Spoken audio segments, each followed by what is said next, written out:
Bismillahirrahmanirrahim. Assalamualaikum warahmatullahi wabarakatuh. Konselor profesional, empati berdampak. Perkenalkan, nama saya Rizky Putra Ayudhistira MPD. Saya adalah dosen program studi bimbingan konseling Fakultas Keguruan dan Ilmu Pendidikan Universitas Nahdlatul Ulama Sunan Giri, Bojonegoro.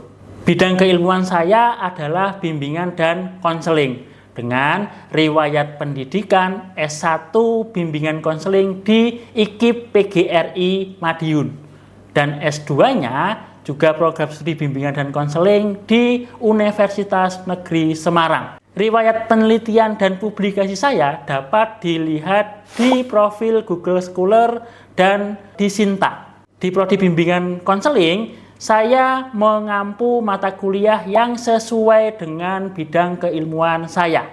Di antaranya adalah mata kuliah penyusunan program bimbingan dan konseling dan mata kuliah asesmen non-tes. Pada kesempatan kali ini, saya akan menjelaskan tentang mata kuliah penyusunan program bimbingan dan konseling. Mata kuliah penyusun program bimbingan dan konseling adalah salah satu mata kuliah wajib yang harus ditempuh oleh mahasiswa program studi bimbingan konseling dengan bobot SKS 3. Deskripsi mata kuliah penyusunan program bimbingan dan konseling membahas mengenai konsep, jenis, komponen, manajemen, evaluasi program bimbingan dan konseling di sekolah. Mahasiswa mempelajari langkah-langkah dalam menyusun program bimbingan dan konseling sesuai dengan kebutuhan siswa, serta menyusun instrumen dan evaluasi program bimbingan dan konseling. Metode pembelajaran yang saya gunakan adalah project based learning, yaitu pembelajaran yang berpusat pada mahasiswa melalui penyelesaian dengan proyek secara bertahap. Mahasiswa mengawali kegiatan dengan mengidentifikasi kebutuhan-kebutuhan peserta didik melalui hasil asesmen. Kemudian merancang dan menyusun serta mengembangkan program bimbingan dan konseling. Selama pembelajaran, saya berperan sebagai fasilitator yang memberi arahan, umpan balik, serta evaluasi terhadap tahapan-tahapan proyek yang sudah dilakukan oleh mahasiswa. Hasil pembelajaran ini berupa dokumen lengkap yang tersusun, yaitu program bimbingan dan konseling di sekolah yang secara sistematis sesuai dengan kebutuhan peserta didik dan terstandar dalam penyelenggaraan layanan bimbingan dan konseling. Capaian dalam mata kuliah ini ada 5. Yang pertama, mahasiswa mampu menjelaskan konsep, tujuan, jenis, komponen, manajemen, serta evaluasi program bimbingan dan konseling. Mahasiswa mampu mengenali kebutuhan-kebutuhan peserta didik.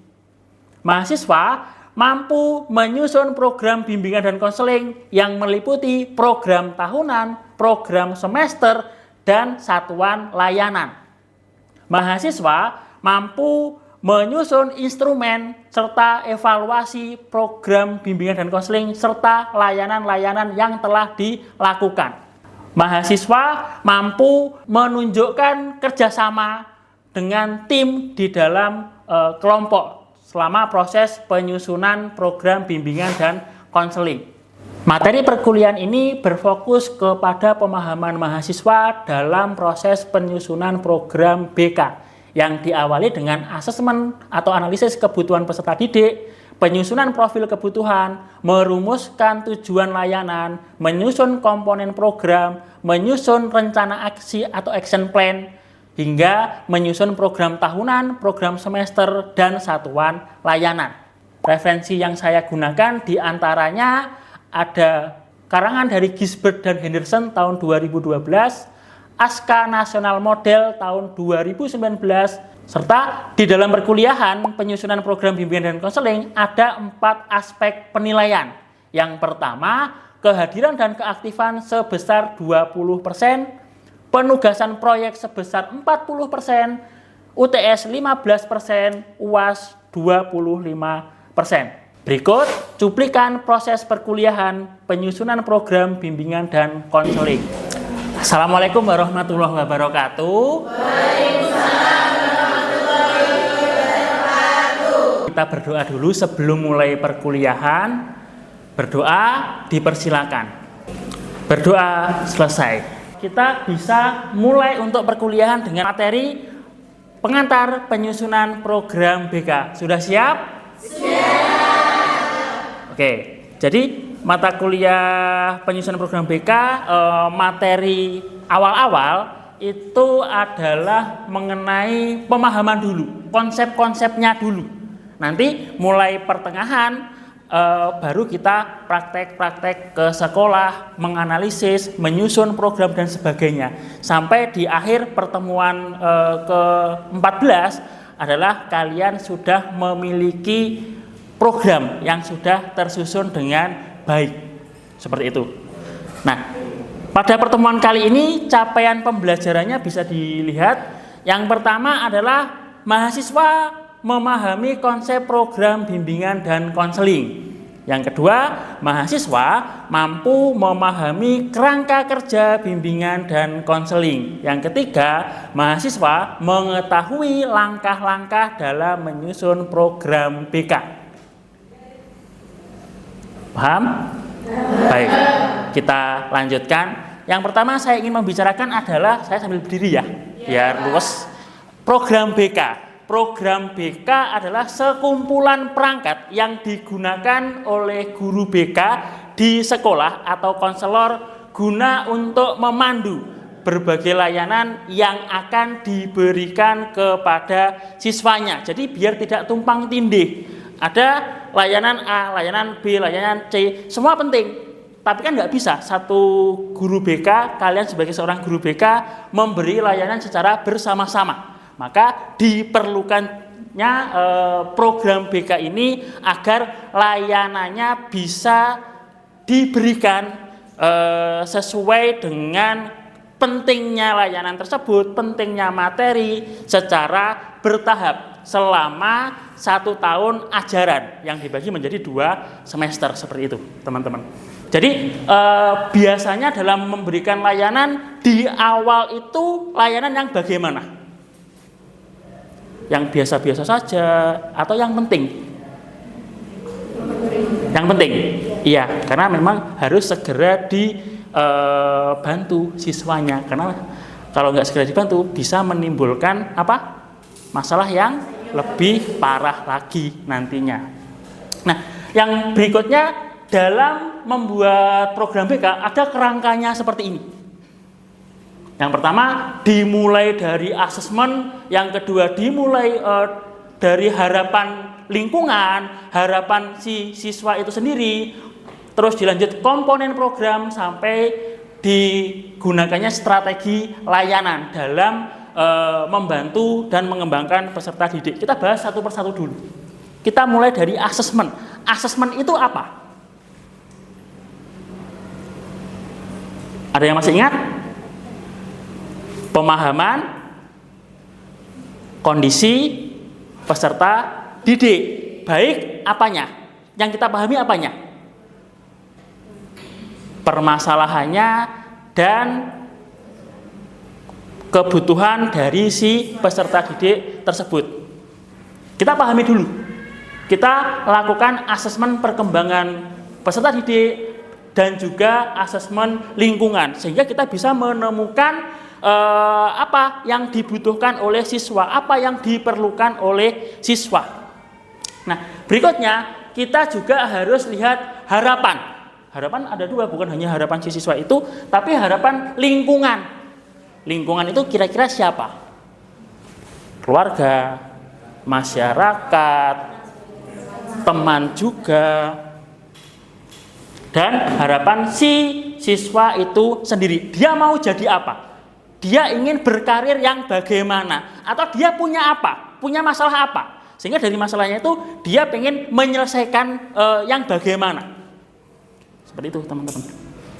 Nah, yang berikutnya dari hasil asesmen, harapan-harapan kita bagi ke komponen program. Ada 4 komponen di sini, yaitu pelayanan dasar, layanan responsif, dan perencanaan individual, dan dukungan sistem yang terakhir.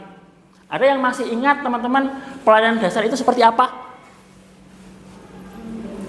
Atau layanan dasar itu preventif atau kuratif?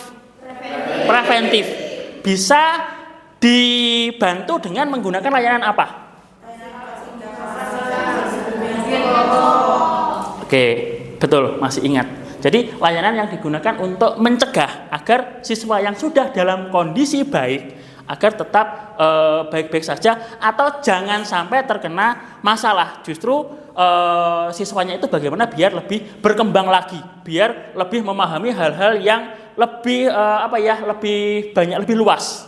Nah, yang berikutnya adalah pelayanan responsif. Responsif itu yang bagaimana? Harus segera ditangani.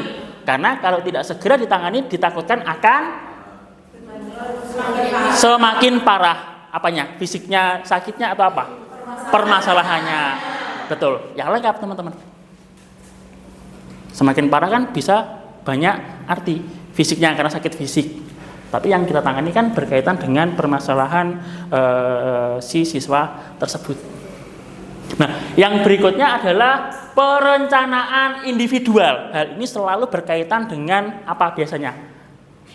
Karir, betul. Jadi siswa itu sebenarnya dia mau jadi tentara, jadi polisi, tapi dia nggak tahu harus melakukan apa dulu, daftarnya di mana. Nah, kalian ajak dengan layanan perencanaan karir dan dukungan sistem.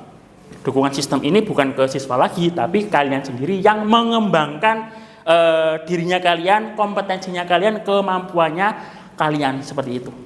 Nah, berikutnya dalam memberi layanan bisa dibaca sendiri ya. Ada layanan konseling individu, ada bimbingan kelompok, home visit, alih tangan kasus, dan sebagainya. Sebanyak itu.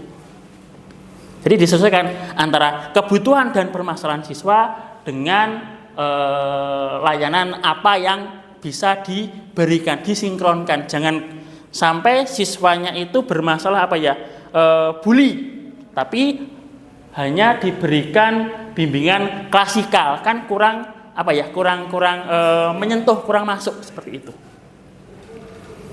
Kalau ada siswa pelaku bully, layanannya apa biasanya? Konseling individu, berarti layanan yang responsif, termasuk korbannya. Jadi jangan hanya ngurusi pelakunya saja, bagaimana biar pelaku itu jerah, enggak, tapi korbannya pun juga harus diurusi, diberi layanan, gitu teman-teman. Nah, dari program BK itu nanti kalian harus memuat semua hal ini ke 4 hal dalam kerangka kerja bimbingan dan konseling ini, gitu ya. Nah, selanjutnya, ini yang perlu diingat. Jadi program BK atau kita sebagai guru BK itu tidak melulu hanya ngurusi siswa yang bermasalah. Guru BK baru bekerja ketika sudah ada masalah. Tidak, teman-teman. Namun guru BK itu yang pertama, layanan tidak hanya pada perilaku menyimpang dan bagaimana menyelesaikan perilaku menyimpang. Namun jangan lupa memperhatikan perkembangan siswa. Jadi siswa-siswa yang baik, yang punya potensi, ya itu juga harus kita bantu. Potensinya apa? Ketika dia ingin mengembangkan potensinya, semisal ikut les, ikut olimpiade, ikut pelatihan sertifikasi apa, kita bantu, kita arahkan.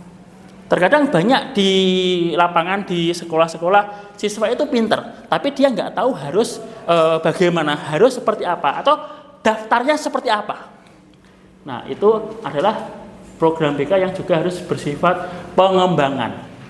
Yang berikutnya adalah bersifat preventif atau pencegahan. Hendaknya didesain juga sebagai upaya pencegahan atau antisipasi sedini mungkin terhadap kemungkinan-kemungkinan yang tidak baik yang mungkin akan dialami oleh siswa. Contoh, ada siswamu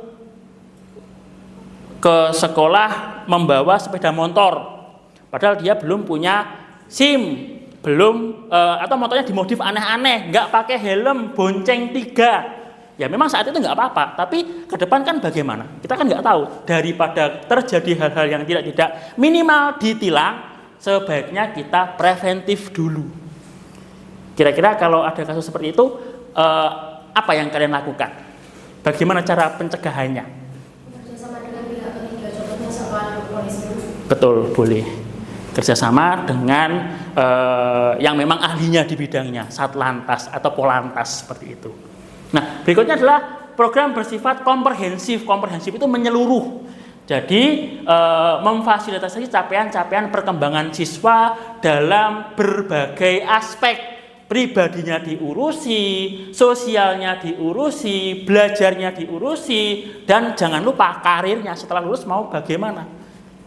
Yang kalian nanti di SMP setelah lulus, siswamu mau di SMA mana atau SMK mana, dengan jurusan apa. Kalau kalian jadi guru BK di SMA, siswamu mau langsung kerja atau kuliah. Nah, harus diurusi semua hal itu.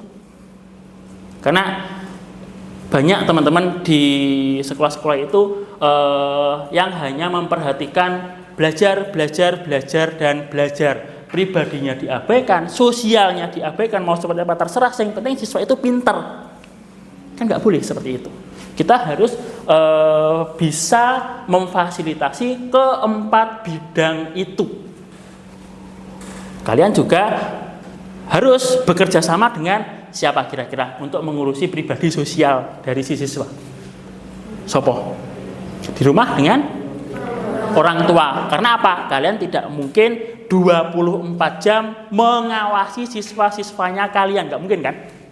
Kalian mungkin di sekolah paling jam 7 sampai jam berapa pulang? Jam 2, jam 3, jam 4 di beberapa sekolah. Itu tok. Tapi setelah pulang mau seperti apa, mau bagaimana, kan kalian nggak bisa ngurusi. Betul. Malamnya bagaimana, belajar atau nongkrong atau nge-game. Nah, makanya dalam sifat komprehensif ini kalian harus bekerja sama dengan orang tua. Bagaimana agar mengembangkan bidang pribadi sosial belajarnya si siswa. Nah, karir ini juga penting teman-teman. Bagaimana agar kalian bisa membantu karirnya si siswa? Kira-kira bagaimana? Kalian yang harus punya apa? Channel yang luas, kenal dengan berbagai perguruan tinggi semisal, atau punya channel dengan PT, ya betul, HRD di berbagai PT, minimal di kota kalian dulu, atau bisa lebih luas di tingkat provinsi, syukur-syukur di tingkat nasional. Jadi bisa mengarahkan siswamu mau kalau kuliah ke sini, atau kalau ada yang mau bekerja di sini, coba melamar di sini, caranya seperti ini, gitu teman-teman. Nah, berikutnya pemetaan kebutuhan, masalah dan konteks layanan. Jadi dalam menyusun program BK, hal utama yang harus kita lakukan apa? Yaitu adalah melakukan asesmen. Tadi sudah dibahas di awal, asesmen itu adalah mengukur dan menilai serta mengidentifikasi aspek-aspek yang akan dijadikan bahan untuk menyusun program BK. Jadi kita harus mengetahui dulu permasalahan-permasalahan siswa, bukan hanya masalah saja, tapi apa potensinya. Jadi kalian nanti sebagai guru BK, saya ulang lagi ya, jangan hanya melihat siswa itu dari masalahnya, tidak, tapi juga dari potensinya. Bisa jadi apa siswamu? Mau kemana siswamu? Bisa berkembang yang bagaimana? Itu juga harus diurusi. Dari mana? Dari asesmen. Nah, asesmen kebutuhan peserta didik di mata kuliah sebelumnya sudah kita bahas. Untuk mengasesmen bisa menggunakan alat asesmen apa? Ada DCM, IKMS, AKPD, sosiometri dan sebagainya. Ya kan? Harus ingat itu. Jangan sampai lupa. Nah, berikutnya Kumpulan rencana kegiatan pelayanan bimbingan dan konseling disusun berdasarkan kebutuhan peserta didik selama 1 tahun. Jadi program BK itu kalian harus susun untuk pelayanan BK selama 1 tahun, sehingga dalam menyusun program BK itu di mana? Di awal, pertengahan, atau akhir? Di awal. Jadi siswa-siswanya belum masuk, kalian sudah repot merencanakan program BK. Kalian sudah sibuk dengan penyusunan program BK ini, teman-teman. Kebutuhan peserta didik diperoleh melalui instrumen non-tes yang kita bahas sebelumnya tadi. Kalau ini yang non-tes ya, bisa juga melalui instrumen yang teknik tes. Pernah dengar istilah tes psikologi, tes bakat, tes minat? Nah, kayak gitu. Kalau sekolah kalian memang memungkinkan untuk melakukan tes itu, silakan digunakan teknik tesnya ini. Soalnya agak mahal biasanya. Tapi minimal yang harus kalian lakukan adalah dengan yang non-tes. Itu ya teman-teman. Nah, materi berikutnya adalah bagaimana langkah-langkah dalam menyusun program BK. Langkah-langkahnya ada 8 ini. Bagaimana kalian bisa mendapatkan program BK yang utuh dan program BK yang terstruktur. Yang pertama dimulai dari asesmen. Yang kedua, input dan analisis data asesmen, atau kalau bahasa kita dalam asesmen itu adalah tabulasi. Jadi siswa kan sudah kita beri angket, sudah kita beri instrumen-instrumen. Nah, kita tabulasikan, bisa menggunakan aplikasi, bisa juga menggunakan Excel. Nah, berikutnya setelah kita tabulasi dan dianalisis, kita akan mendapatkan profil masalah dan profil siswa. Dari profil masalah kita tahu masalah-masalah apa saja yang sedang dihadapi oleh siswa. Potensi-potensi apa saja yang dimiliki oleh siswa. Kita akan tahu semuanya itu. Bagaimana sosialnya, bagaimana pribadinya, bagaimana potensi belajarnya, arah karirnya juga. Nah, yang berikutnya dari profil masalah dan profil siswa, maka kita akan deskripsikan kebutuhan dari hal tersebut. Mulai dari kita tahu masalahnya, kita buat rumusan masalah, kita buat tujuan, atau bagaimana dari masalah, dari kebutuhan itu mau diapakan, atau apa yang ingin dituju, apa yang ingin dicapai. Lalu juga jangan lupa untuk membuat topik atau materi. Jadi materi dalam program BK atau layanan yang kalian belikan itu kalian membuat sendiri, teman-teman. Tidak kok materi yang random, asal comot dari mana atau dari sekolah lain kalian berikan ke siswamu. Tidak. Tapi harus berdasarkan permasalahan dan kebutuhan dari siswamu itu sendiri. Gitu. Nah, yang berikutnya kalian nanti akan membuat komponen program. Jadi permasalahan dan kebutuhan itu masuk ke komponen apa? Komponen A, komponen B, komponen C. Nah, lalu juga dilanjutkan dengan action plan. Action plan ini sudah dipetakan mana masalah pribadi, mana masalah sosial, mana masalah belajar, mana yang berkaitan dengan karir. Masing-masing itu juga menggunakan media apa. Kalau konseling menggunakan pendekatan apa. Nah, itu ada di action plan, teman-teman. Nah, yang berikutnya adalah akan mulai tersusun program semester. Baik semester 1 dengan materi dan layanan-layanan apa, serta semester 2 dengan materi dan layanan-layanan yang seperti apa nantinya. Belum selesai sampai sini, kalian juga harus membuat rencana program layanan atau RPLBK, atau yang juga bisa kita sebut sebagai satuan layanan.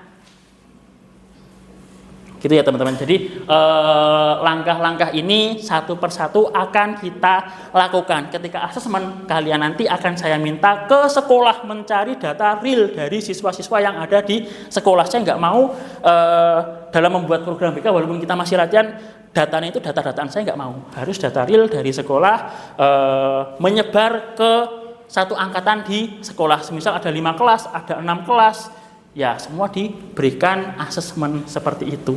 Oke, selanjutnya setelah teman-teman mendengarkan dari penjelasan saya, barangkali ada penanya, silakan. Saya membuka 2 pertanyaan. Oke. Ada yang bertanya? Saya, Pak. Oke, Mbak Nada, gimana Mbak Nada? Izin bertanya untuk Pak Rizky ya. Saya tuh menemukan ada beberapa sekolah, Pak. Jadi saya menemukan bahwa ada siswa yang tidak pernah diberikan asesmen sama sekali, baik asesmen tes maupun non-tes, seperti diberikan AKPD, sosiometri, DCM, dan sebagainya. Terus hanya diberikan materi yang diambil dari LKS saja. Nah, pertanyaan saya, apakah artinya sekolah tersebut itu tidak menjalankan prosedur dalam menyusun program BK yang sesuai dengan kebutuhan siswa? Seperti itu, Pak. Oke, terima kasih. Pertanyaan yang bagus, Mbak Nada. Sebelum saya jawab, mungkin teman-teman ada yang bisa menjawab. Boleh nggak kira-kira dalam membuat program BK atau memberikan layanan tidak berdasarkan asesmen? Boleh nggak kira-kira? Tidak. Kenapa? Tidak sesuai dengan kebutuhan siswa. Betul. Seharusnya kita sebagai guru BK tidak boleh memberikan layanan itu yang di luar apa yang menjadi kebutuhan siswa, yang di luar menjadi permasalahan siswa. Nggak boleh seperti itu. Jadi kita dalam memberikan layanan harus sesuai dengan apa yang kita temukan melalui asesmen yang telah kita lakukan, gitu teman-teman. Semisal contoh, kalian hidup di Bojonegoro, jadi guru BK di Bojonegoro. Siswa kalian berikan materi mengenai tawuran. Karena kalian punya relasi yang ada di Jakarta, guru BK di Jakarta, yang sekolahnya sering tawuran. Relate nggak kira-kira? Tidak. Di Bojonegoro, anak-anak kalian kan nggak pernah tawuran. Paling mentok mungkin perkelahian antara satu atau 2 orang siswa itu saja. Gitu. Gimana Mbak Nada? Bisa dipahami? Oke, ganti. Sebagai evaluasi dari pembelajaran hari ini, saya yang ingin bertanya. Pertanyaan saya, dalam memahami kebutuhan peserta didik menggunakan berbagai instrumen. Coba saya dijelaskan instrumen-instrumen apa saja, sebut dan jelaskan instrumen apa saja yang bisa kita gunakan untuk mengetahui kondisi peserta didik, baik permasalahannya atau kebutuhannya. Silakan, siapa yang bisa menjawab? Saya, Bapak. Oke, Mbak Alfiana, gimana Mbak? Ada 2 instrumen, yaitu instrumen tes dan juga non-tes.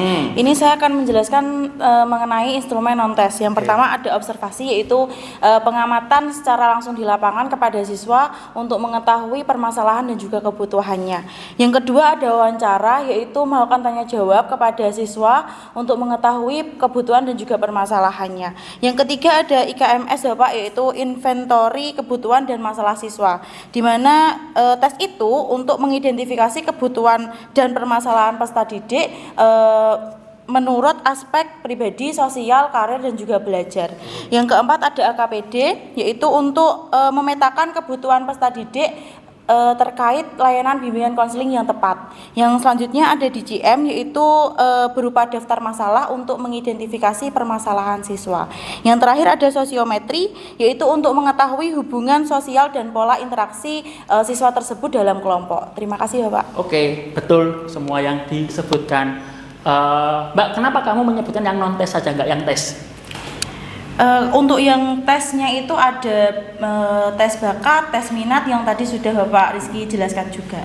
Oke, saya memahami kenapa yang non-tes saja, karena yang tes itu biasanya kan mahal dan siswa-siswa kita Tidak banyak umum. yang kurang terjangkau dengan biayanya. Oke, Mbak Alfiana, terima kasih. Dan begitu juga saya akhiri pertemuan pada kesempatan kali ini. Jamnya sudah habis. Nah, kita akan lanjut pada pertemuan berikutnya di minggu depan. Oke, saya akhiri perkuliahan pada kesempatan kali ini. Wassalamualaikum warahmatullahi wabarakatuh. Waalaikumsalam warahmatullahi wabarakatuh. Terima kasih, Mbak Rizky. Oke, sama-sama. Hati-hati ya pulangnya ya. Iya, Pak. Demikian cuplikan video pembelajaran penyusunan program bimbingan dan konseling. Semoga bermanfaat. Terima kasih. Wassalamualaikum warahmatullahi wabarakatuh.